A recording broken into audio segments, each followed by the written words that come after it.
Assalamualaikum warahmatullahi wabarakatuh. Perkenalkan, saya Muhammad Thoriq Fariski Herman dari Fakultas Teknik Universitas Diponegoro. Di sini saya akan menjelaskan tentang kedilemaan para mahasiswa baru khususnya, yaitu apakah organisasi itu di kuliah penting atau enggak sih? Kita next, lanjutkan slide-nya. Oke, di sini apa sih organisasi itu, guys? Kita lihat di sini. Ya, organisasi adalah suatu susunan atau yang terdiri dari orang-orang dalam perkumpulan untuk mencapai tujuan bersama. Dan contohnya itu sekelompok orang-orang yang bekerja sama, yang memiliki tujuan, serta yang dikerjakan oleh masing-masing yang memiliki program kerja masing-masing. Nah, di sini organisasi juga sebagai wadah bagi para mahasiswa, khususnya di Universitas Diponegoro, untuk menyalurkan bakat mereka, hobi mereka, dan mengisi waktu luang mereka di sela-sela perkuliahan mereka. Lalu di sini juga organisasi pasti memiliki visi dan misi yang sangat membantu bagi para member atau anggotanya. Sini merupakan gambar dari saya yang mengikuti organisasi di BEM Fakultas Teknik di Universitas Diponegoro, khususnya pada proker Cak Teknik Mampir. Nah, di sini ada apa saja sih organisasi di perkuliahan? Nah, organisasi itu di perkuliahan menurut saya sangat banyak, dan ada juga dari yang internal, eksternal, dari UKM, UPK, dan lain-lainnya. Oke, di sini organisasi. Oke, yang pertama itu di lingkup universitas. Di lingkup universitas sendiri, kita di Universitas Diponegoro memiliki organisasi yaitu BEM Universitas Diponegoro, atau bisa disebut BEM Undip. BEM Undip sendiri diketuai satu orang dan juga diwakilkan satu orang, serta memiliki beberapa bidang-bidang yang menjelaskan tentang betapa pentingnya proker di masing-masing bidang mereka. Oke, di selain itu juga di BEM Undip sendiri memiliki bidang dari untuk melakukan aksi demonstrasi seperti di bagian sosial politik, lalu ada di bagian bisnis atau bisa disebut bidang ekonomi bisnis, lalu juga ada bagian atau bidang yang menjelaskan tentang betapa pentingnya birokrasi yang ada di kampus, yaitu apabila terjadi suatu kesalahan yang ada di kampus, maka bidang tersebut akan menjalankan misinya atau tujuannya untuk mencapai nilai-nilai yang sudah diwujudkan oleh kampus tapi yang belum bisa disampaikan atau didapatkan atau dimanfaatkan oleh mahasiswa-mahasiswa di Universitas Diponegoro sendiri. Yang kedua itu ada BEM Fakultas. Ini saya ambil contoh yaitu BEM Fakultas Teknik. Mengapa saya ambil contoh BEM Fakultas Teknik? BEM Fakultas Teknik itu sendiri merupakan BEM Fakultas yang berada di Fakultas Teknik. Itu saya sendiri mengikuti di BEM Fakultas Teknik selama 2 periode. Oke, di periode pertama saya mengikuti di BEM Fakultas Teknik di divisi atau bidang harmonisasi kampus, bisa disingkat HARKAM. Apa sih bidang harmonisasi kampus? Nah, di sini saya akan menjelaskan nih. Bidang harmonisasi kampus sendiri di sini menjelaskan tentang betapa pentingnya birokrasi yang ada di Fakultas Teknik, dan juga kami mengurusi dan mewadahi para mahasiswa yang mempunyai keresahan bagi birokrasi. Contohnya di sini di dekanat, apabila ada mahasiswa yang kesulitan mencapai atau menyampaikan keluh kesah mereka, maka bisa dari kita untuk mewadahi mereka untuk menjelaskan apa masalah yang belum bisa diselesaikan oleh mereka. Nah, yang ketiga itu ada himpunan mahasiswa atau himpunan jurusan. Nah, di sini saya ambil contoh himpunan mahasiswa teknik industri, bisa dilihat.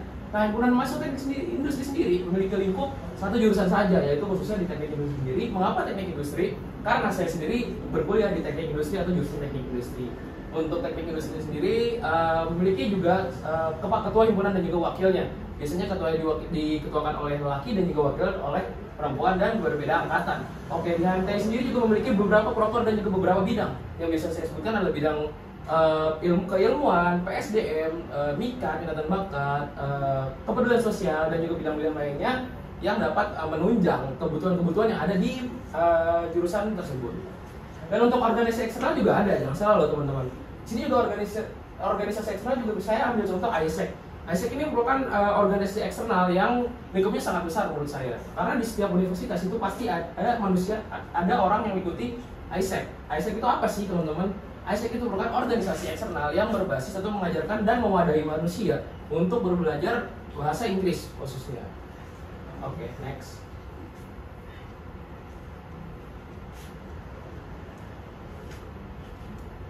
Nah, di sini contoh salah satu proker saya di Cak Teknik Mampir. Apa sih teman-teman Cak Teknik Mampir itu? Cak Teknik Mampir itu merupakan program kerja dari bidang harmonisasi kampus untuk mengumpulkan dari jurusan-jurusan yang ada di jurusan Fakultas Teknik, itu contoh teknik geologi dan lain-lainnya, untuk menyatupadukan keresahan-keresahan mereka dan berdiskusi di dalam forum tersebut untuk menyampaikan aspirasi-aspirasi dari teman-teman jurusan lain agar bisa disampaikan kepada pihak birokrasi atau dekanat. Nah, di sini juga merupakan salah satu contoh saya mengikuti program kerja teknik mampir yang dilaksanakan pada dekanat lantai 5 khususnya di Fakultas Teknik. Lalu lanjut. Nah, di sini juga ada benefit dari mengikuti organisasi teman-teman. Nah, di sini ada 4 poin yang penting. Ada 5 poin yang penting untuk bisa dibaca oleh teman-teman sendiri. Nah, yang pertama itu mendapat banyak relasi baru dari berbagai jurusan. Ya, khususnya di BEM Fakultas sendiri, ya saya mendapat jurusan dari berbagai macam. Contohnya teknik geologi, teknik komputer, teknik sipil, dan lain-lainnya. Itu menurut saya keren banget kalau teman-teman itu bisa menambah ilmu serta wawasan dan lain-lainnya. Yang lalu dapat mengatur waktu serta prioritas pribadi masing-masing. Bagaimana sih cara mengatur waktu dan prioritas masing-masing? Contohnya, kita mengikuti akademik tidak hanya mengikuti akademik saja yang bagus menurut saya. Karena untuk mengisi keluangan waktu kita setelah mendapat libur atau segala macamnya, kita dapat mengikuti organisasi untuk mengisi waktu luang tersebut. Mengapa? Karena organisasi menurut saya itu mengisi waktu luang yang sangat bagus dibandingkan kita mengikuti nongkrong dan lain-lainnya yang kurang benefitnya menurut saya. Lalu ada dapat melakukan bakat serta hobi. Oke, di sini teman-teman pasti ada dong yang punya bakat untuk memiliki public speaking yang bagus, tapi tidak dapat disalurkan atau tidak ada wadahnya. Di organisasi sendiri, kalian bisa melanjutkan bakat-bakat kalian untuk bisa ditampilkan dan juga diasah untuk teman-teman semua agar bisa mendapat benefit selanjutnya dari kegiatan public speaking tersebut. Lalu yang terakhir, menambah ilmu tentang public speaking yang tadi saya cerita. Oke, next.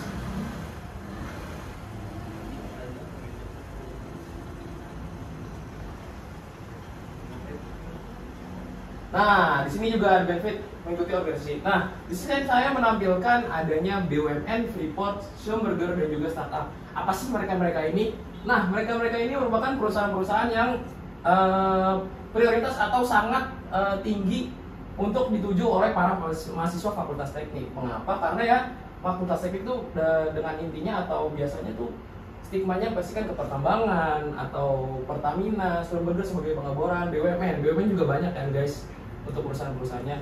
Lalu di sini kenapa saya menampilkan benefit untuk perusahaan tersebut? Ya, perusahaan tersebut karena mereka bekerja itu bukan dari individu, yaitu berkelompok atau bertim. Nah, mengapa nyambung ke organisasi? Karena organisasi tersebut dapat melatih kita berbicara, berkomunikasi dengan orang, dengan berbagai macam sifat orang, dengan berbagai macam mimik dan rupa orang, sehingga kita dapat memahami konsep serta bagaimana orang menerima pendapat kita dan juga bagaimana cara berkomunikasi dengan orang lain.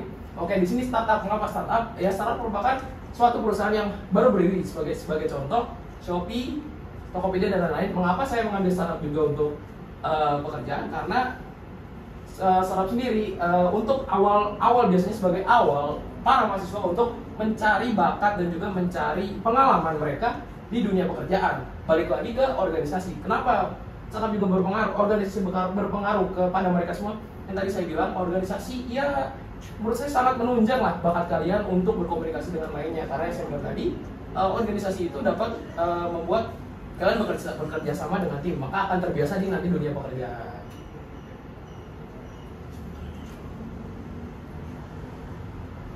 Oke, di sini kekurangan dalam mengikuti organisasi. Selain juga menjelaskan tentang benefit, pasti ada kekurangan dong dalam suatu mengikuti organisasi. Apa sih kekurangannya? Kita lihat di sini ya guys. Oke, kekurangan dalam mengikuti organisasi. Mungkin ya, ini dari saya sendiri atau pengalaman experience saya sendiri. Membuat waktu sangat padat sehingga kurangnya waktu istirahat. Oke, menurut saya dalam berkurangnya waktu untuk istirahat itu menurut saya prioritas masing-masing dan cara mereka mengatur masing-masing. Contohnya, apabila suatu kita mengikuti akademik, apabila terdapat waktu kosong, biasanya kalau organisasi itu akan mengambil waktu tersebut, bahkan mengambil waktu pelajaran, tetapi pasti ada benefit lah di balik semua itu. Yang kedua itu harus mengeluarkan tenaga ekstra untuk mengikuti kegiatan tersebut. Bagaimana sih mengeluarkan tenaga ekstra? Ya kalian harus memakai waktu istirahat kalian untuk mengikuti organisasi. Tetapi kan di selain itu juga ada benefit-benefit lainnya dalam mengurangi waktu kalian untuk istirahat untuk mengikuti organisasi. Yang ketiga itu ada tidak digaji atau non-profit. Untuk BMFT sendiri yang saya ikuti, itu non-profit guys, yaitu tidak digaji. Maka dari itu untuk ikut organisasi jangan berharap untuk mendapat gaji atau profit, karena untuk harusnya sebagai mahasiswa mencari pengalaman dan juga ilmu-ilmu baru dari mereka semua. Yang terakhir itu terkadang mengganggu waktu perkuliahan. Yang tadi saya bilang mengganggu waktu perkuliahan. Apa sih mengganggu waktu perkuliahan? Contohnya, apabila sedang mengikuti perkuliahan atau mengikuti kelas, pasti ada salah satu jadwal yang bentrok atau tabrakan dengan jadwal berorganisasi. Contohnya dengan proker, dengan rapat dan lain-lain. Menurut saya itu tidak suatu masalah. Oke, next. Oke, sekian dari presentasi saya mengenai pembicaraan tentang apakah organisasi itu penting. Semoga bermanfaat untuk kalian semua. Stay tuned next video. Thank you. Assalamualaikum warahmatullahi wabarakatuh.